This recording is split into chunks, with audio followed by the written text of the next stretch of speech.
अखमीरी रोटी के पर्व की दोपहर की आराधना का समय आ गया है। आज के पर्व के माध्यम से आइए हम क्रूस के माध्यम से व्यक्त किए गए पिता और माता के प्रेम और बलिदान को अपने हृदय में अंकित करें और अपने सभी पिछले पापों का पश्चाताप करें। आइए हम मसीह के कष्टों में भाग ले और पिता और माता के बलिदान के मार्ग का अनुसरण करें। आज सुंदर पश्चाताप उपदेश शीर्षक के तहत आइए हम परमेश्वर के वचन की जांच करें। आइए हम एक साथ यशाया अध्याय 53 पर जाएं। सुबह की आराधना में हमने उन सब बातों पर विचार किया जो मसीह ने क्रूस पर चढ़ने तक सहन की। लगभग 2700 साल पहले नबी यशाया ने समझाया कि इन सभी चीजों की शुरुआत कहां से हुई।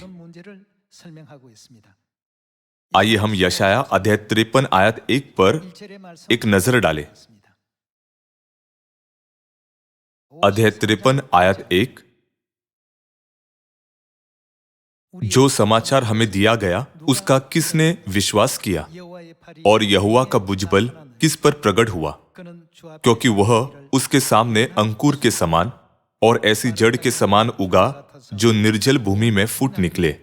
उसकी न तो कुछ सुंदरता थी कि हम उसको देखते और न उसका रूप ही हमें ऐसा दिखाई पड़ा कि हम उसको चाहते। वह तुच्छ जाना जाता और मनुष्यों का त्यागा हुआ था। वह दुखी पुरुष था, रोग से उसकी जान पहचान थी और लोग उससे मुंह फेर लेते थे। वह तुच्छ जाना गया और हमने उसका मूल्य न जाना। निश्चय उसने हमारे रोगों को सह लिया और हमारे ही दुखों को उठा लिया। तो भी हमने उसे परमेश्वर का मारा कुटा और दुर्दशा में पड़ा हुआ समझा। परंतु वह हमारे ही अपराधों के कारण घायल किया गया, वह हमारे अधर्म के कामों के कारण कुचला गया। हमारी ही शांति के लिए उस पर ताड़ना पड़ी कि उसके कोड़े खाने से हम लोग चंगे हो गए। हम तो सबके सब भेड़ों के समान भटक गए थे। हम में से हर एक ने अपना अपना मार्ग लिया और यहोवा ने हम सबों के अधर्म का बोझ उसी पर लाद दिया। वह सताया गया तो भी वह सहता रहा और अपना मुंह न खोला। जिस प्रकार भेड़ वध होने के समय और भेड़ी उन कतरने के समय चुपचाप शांत रहती है, वैसे ही उसने भी अपना मुंह न खोला। अत्याचार करके और दोष लगाकर वे उसे ले गए। उस समय के लोगों में से किसने इस पर ध्यान दिया कि वह जीवतों के बीच में से उठा लिया गया? मेरे ही लोगों के अपराधों के कारण उस पर मार पड़ी। उसकी कब्र भी दुष्टों के संग ठहराई गई और मृत्यु के समय वह धनवान का संगी हुआ। यद्यपि उसने किसी प्रकार का उपद्रव न किया था और उसके मुंह से कभी छल की बात नहीं निकली थी, तो भी यहोवा को यही भाया कि उसे कुचले। उसी ने उसको रोगी कर दिया। जब वह अपना प्राण दोष बलि करे तब वह अपना वंश देखने पाएगा। वह बहुत दिन जीवित रहेगा। उसके हाथ से यहोवा की इच्छा पूरी हो जाएगी। वह अपने प्राणों का दुख उठाकर उसे देखेगा और तृप्त होगा। अपने ज्ञान के द्वारा मेरा धर्मी दास बहुतेरों को धर्मी ठहराएगा और उनके अधर्म के कामों का बोझ आप उठा लेगा। इस कारण मैं उसे महान लोगों के संग भाग दूंगा और वह सामर्थियों के संग लूट बांट लेगा, क्योंकि उसने अपना प्राण मृत्यु के लिए उंडेल दिया। वह अपराधियों के संग गिना गया, तो भी उसने बहुतों के पाप का बोझ उठा लिया और अपराधियों के लिए विनती करता है। हम यशाया अध्याय 53 के माध्यम से देख सकते हैं कि क्यों मसीह को क्रूस पर चढ़ाया जाना था। आज वह दिन है जब मसीह को क्रूस पर चढ़ाया गया था। अखमीरी रोटी का पर्व मसीह की पीड़ा को स्मरण करने का समय है। क्रूस पर उनके दुखों के संबंध में यह लिखा गया है, वह हमारे ही अपराधों के कारण घायल किया गया, वह हमारे अधर्म के कामों के कारण कुचला गया, हमारी ही शांति के लिए उस पर ताड़ना पड़ी कि उसके कोड़े खाने से हम लोग चंगे हो जाए। यशाया नबी ने 2700 साल पहले इन अभिलेखों को छोड़ा था। यीशु के इस पृथ्वी पर आने से लगभग 700 साल पहले परमेश्वर ने नबियों के माध्यम से हमारे लिए इसका कारण प्रकट किया था, और वह इन भविष्यवाणियों के माध्यम से हमें प्रबुद्ध कर रहे थे। भविष्यवाणियां हमें यह भी सिखाती है, उसने हम सबों के अधर्म का बोझ उसी पर लाद दिया। जब भी हम यशाया अध्याय 53 पढ़ते हैं तो हम सोचते हैं हमारे पाप कितने गंभीर थे और हमारा दंड कितना कठोर था। हमारे अपराधों के लिए उन्हें भेदा गया और कोड़े मारे गए। उन्होंने हमारे अधर्म का बोझ अकेले सहा। क्लेश सहते हुए भी उन्होंने अपना मुंह नहीं खोला, लेकिन धीरज के साथ उस मार्ग पर चले। राजाओं के राजा और प्रभुओं के प्रभु हमारे स्वर्गीय पिता ने चुपचाप अपनी सृष्टियों से अपमान सहा। हमें हमेशा उनके जीवन को अपने मनों में गहराई से अंकित करना चाहिए। इसलिए हम में से प्रत्येक को उस दिन को याद करना चाहिए जब मसीह को क्रूस पर चढ़ाया गया था और हमारे सभी पिछले अपराधों के लिए पश्चाताप करना चाहिए।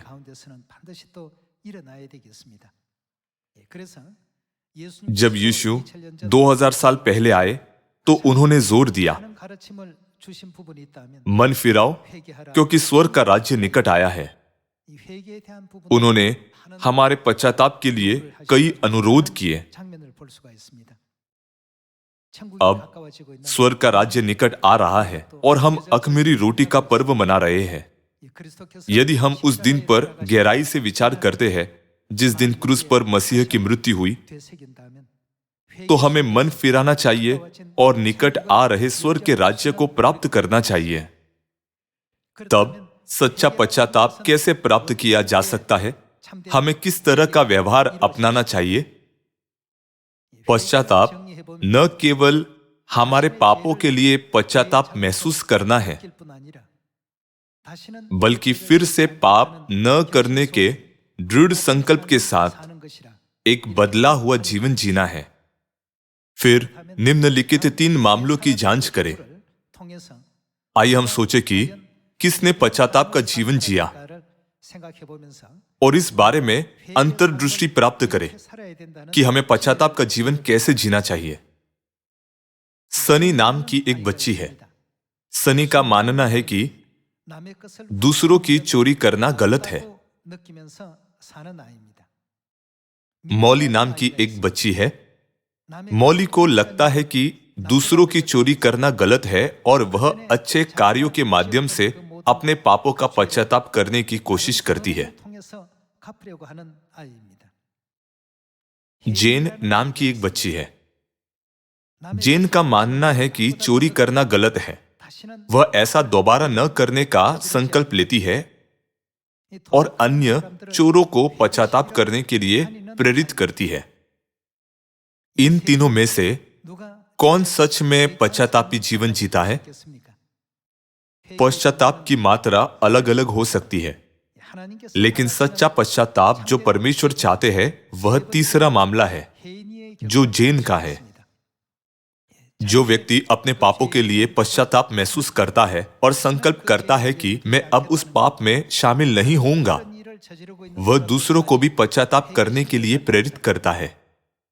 इसलिए जब यीशु इस पृथ्वी पर आए तो मरकुस अध्याय 1 में बोर से ही उन्होंने कहा, आओ हम और कहीं जाएं। कि मैं वहां भी प्रचार करूं, क्योंकि मैं इसीलिए निकला हूं। आइए हम मरकुस अध्याय 1 खोले। मरकुस अध्याय 1 आयत 35।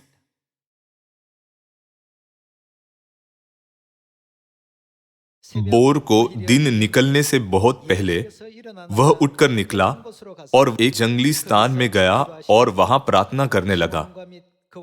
तब शमौन और उसके साथी उसकी खोज में गए। जब वह मिला तो उससे कहा, सब लोग तुझे ढूंढ रहे हैं। उसने उनसे कहा, आओ हम और कहीं आसपास की बस्तियों में जाएं, कि मैं वहां भी प्रचार करूं, क्योंकि मैं इसीलिए निकला हूं। लूका अध्याय 19 आयत 10 में उन्होंने कहा, मैं खोए हुओं को ढूंढने और उनका उद्धार करने आया हूं। जबकि मरकुस में उन्होंने कहा, मैं प्रचार करने आया हूं। तब हम समझ सकते हैं कि दूसरों को बचाने के लिए हमें सबसे बड़ा कार्य क्या करना चाहिए, है ना?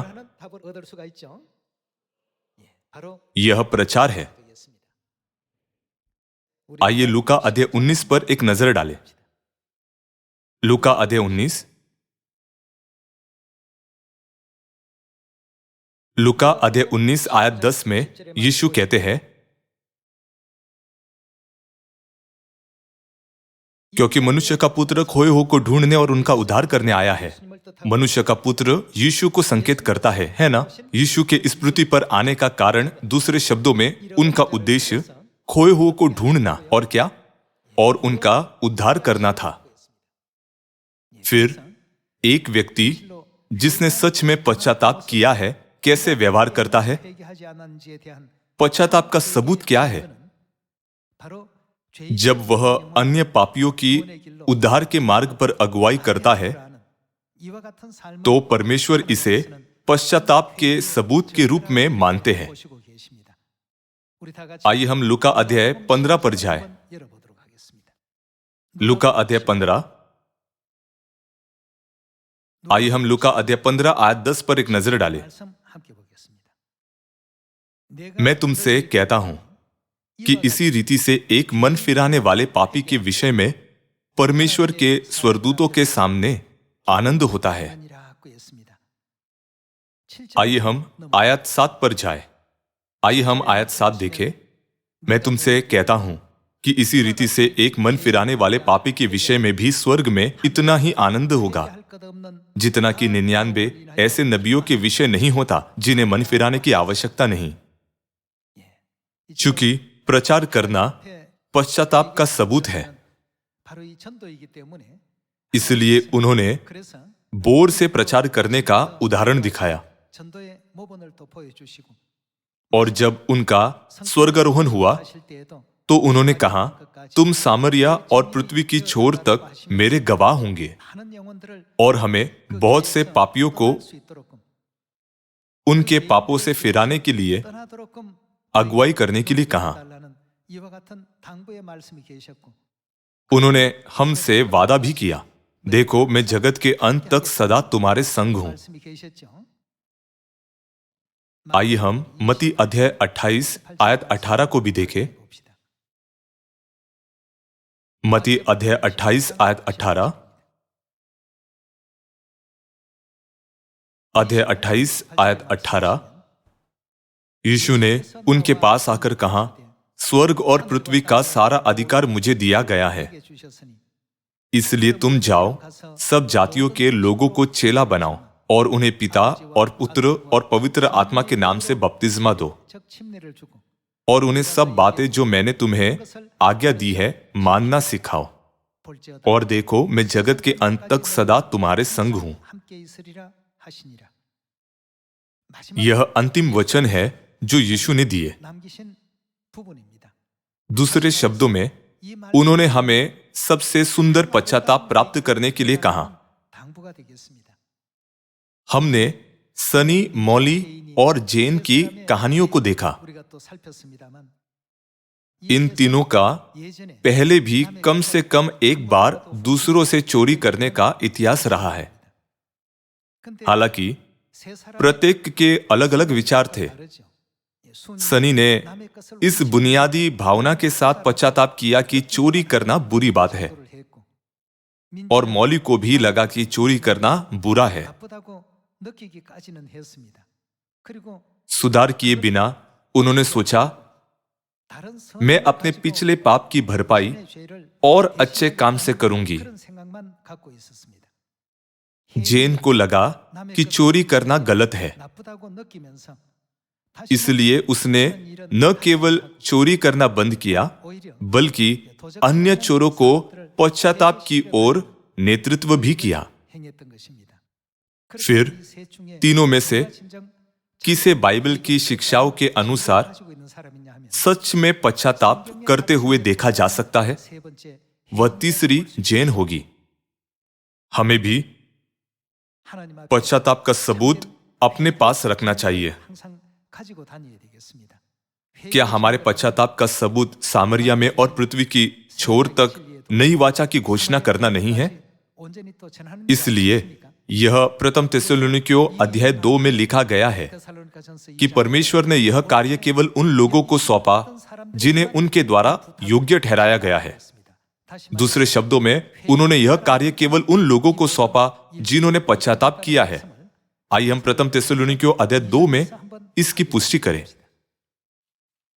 आइए हम प्रथम थिस्सलुनीकियों अध्याय 2 आयत 3 पर एक नजर डालें।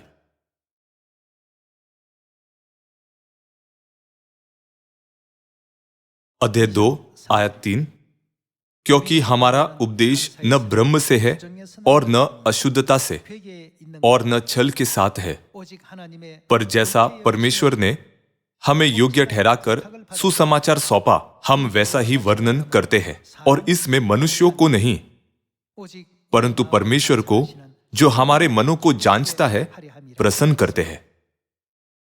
हमें सुसमाचार कैसे सौंपा जा सकता है? परमेश्वर ने हमें धर्मी माना। वह हमें ऐसी संतानों के रूप में देखते हैं जो इस काम के लिए सबसे उपयुक्त है। इस कारण से हमें सुसमाचार सौंपा गया। क्या माता पिता कोई काम सबसे मेहनती संतान को नहीं सौंपते जो उनकी बातों का पालन करती है? यहां भी परमेश्वर ने हमें धर्मी माना और हमें सुसमाचार सौंपा। यहां तक कि स्वर्ग के स्वर्गदूत भी यह कार्य नहीं कर सकते। यह तथ्य कि एक पापी को परमेश्वर द्वारा धर्मी माना जाता है, इसका अर्थ है कि परमेश्वर ने उस पापी के पश्चाताप को स्वीकार किया है और उसके सभी कार्यों और व्यवहारों को सहन करते हैं। परमेश्वर ने उन पापियों से, जिन्हें उनके द्वारा योग्य ठहराया गया था, सुसमाचार का प्रचार करने के लिए कहा। अन्य पापियों को पश्चाताप की ओर ले जाने में सक्षम होना इस बात का जीवित सबूत है कि किसी ने वास्तव में पश्चाताप किया है। इस प्रकार क्या नई वाचा के सुसमाचार का प्रचार करने का कार्य हमें सौंपा नहीं गया है? आइए हम दूसरा कुरिन्थियों अध्याय 3 पर जाएं। दूसरा कुरिन्थियों अध्याय 3।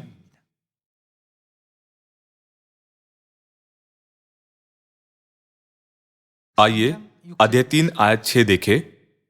जिसने हमें नई वाचा के सेवक होने के योग्य भी किया, शब्द के सेवक नहीं वरन आत्मा के, क्योंकि शब्द मारता है पर आत्मा जिलाता है। परमेश्वर चाहते हैं कि हम पश्चाताप करें,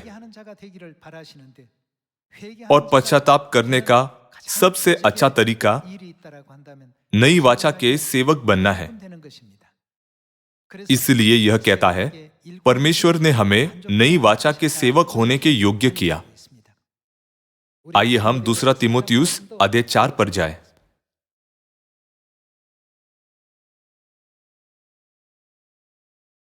दूसरा तीमुथियुस अध्याय 4 आयत 1।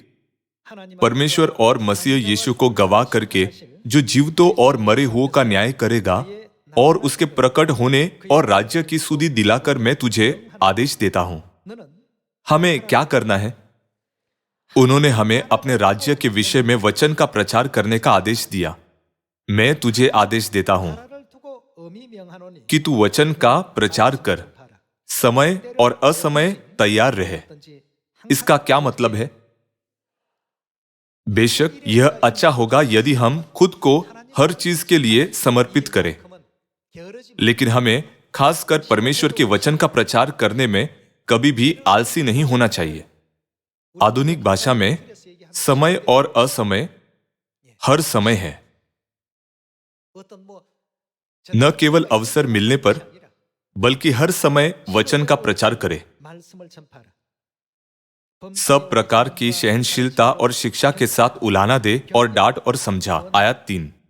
क्योंकि ऐसा समय आएगा जब लोग खरा उपदेश न सह सकेंगे, पर कानों की खुजली के कारण अपनी अभिलाषाओं के अनुसार अपने लिए बहुत से उपदेशक बटोर लेंगे और अपने कान सत्य से फेर कर कथा कहानियों पर लगाएंगे। पर तू सब बातों में सावधान रहे, दुख उठा। हमें और क्या करना चाहिए? सुसमाचार प्रचार का काम कर और अपनी सेवा को पूरा कर। परमेश्वर अपने लोगों को सबसे बहुमूल्य आशीष देना चाहते हैं।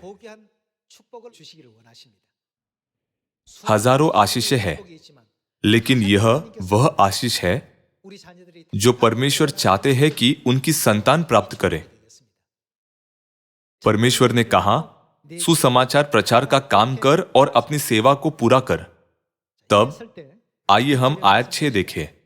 क्योंकि अब मैं अर्घ के समान उंडेला जाता हूं और मेरे कुछ का समय आ पहुंचा है। मैं अच्छी कुश्ती लड़ चुका हूं, मैंने अपनी दौड़ पूरी कर ली है, मैंने विश्वास की रखवाली की है। भविष्य में मेरे लिए, हमारे लिए क्या रखा है? धर्म का वह मुकुट रखा हुआ है। क्योंकि हमने अपने सामने रखे लक्ष्य की ओर लगन से काम किया है और संसार के लोगों को परमेश्वर की इच्छा का प्रचार करने पर ध्यान केंद्रित किया है, तो क्या हमें सबसे बड़ा मुकुट नहीं मिलेगा? परमेश्वर हमें कोई अन्य प्राणी बना सकते थे। वह हमें किसी कंपनी का प्रेसिडेंट, किसी देश का राष्ट्रपति या यहां तक कि सरकारी अधिकारी भी बना सकते थे। इसके बजाय परमेश्वर ने हमें नई वाचा के सेवक होने के योग्य बनाया। आइए हम तीतुस अध्याय 1 भी खोले। तीतुस अध्याय 1 आयत 2। उस अनंत जीवन की आशा पर जिसकी प्रतिज्ञा परमेश्वर ने, जो झूठ बोल नहीं सकता, सनातन से की है, पर ठीक समय पर अपने वचन को उन्होंने इसे कैसे प्रकट किया? उस प्रचार के द्वारा प्रकट किया जो हमारे उद्धारकर्ता परमेश्वर की आज्ञा के अनुसार मुझे सौंपा गया। परमेश्वर ने इसे सभी को नहीं सौंपा है। कौन नई वाचा पिता परमेश्वर और माता परमेश्वर का प्रचार संसार को कर सकता है? यह हम हमारे सियोन परिवार के सदस्य हैं जिन्हें परमेश्वर धर्मी मानते हैं। परमेश्वर चाहते हैं कि पापी पश्चाताप करने के लिए कड़ी मेहनत करे और स्वर्ग के राज्य में राजपदधारी याजक के रूप में परमेश्वर की इच्छा के अधीन हो। परमेश्वर हमसे यही चाहते हैं। आज मैं आपसे अख़मीरी रोटी के पर्व की मानसिकता को अपने हृदयों पर अंकित करने के लिए कहता हूं, ताकि हम परमेश्वर को सबसे अधिक प्रसन्न कर सके। जब हम अपने पापों पर मनन करते हैं और पश्चाताप करते हैं, तो हमें सोचना चाहिए, पिता और माता मुझसे क्या चाहते हैं? परमेश्वर इस पृथ्वी पर हमें ढूंढने और प्रसन्न करने के लिए आए और उन्होंने अपने शरीर, अपने लहू, अपने पद और अपनी महिमा को भी नहीं रख छोड़ा। इसके अलावा अख़मीरी रोटी के इस पर्व पर वह हमारे स्थान पर क्रूस पर मर गए। इसलिए आइए हम अपने हृदयों से क्रूस पर मसीह की मृत्यु को कभी न मिटाए, लेकिन अंत तक अनुग्रहपूर्वक मसीह के जीवन का पालन करें। यह वर्ष ऐसा हो जिसमें सभी स्वर्गीय संतानें पिता और माता को खुशी और महिमा दे सके। अभी हम आधी रात से आज दोपहर 3 बजे तक उपवास कर रहे हैं।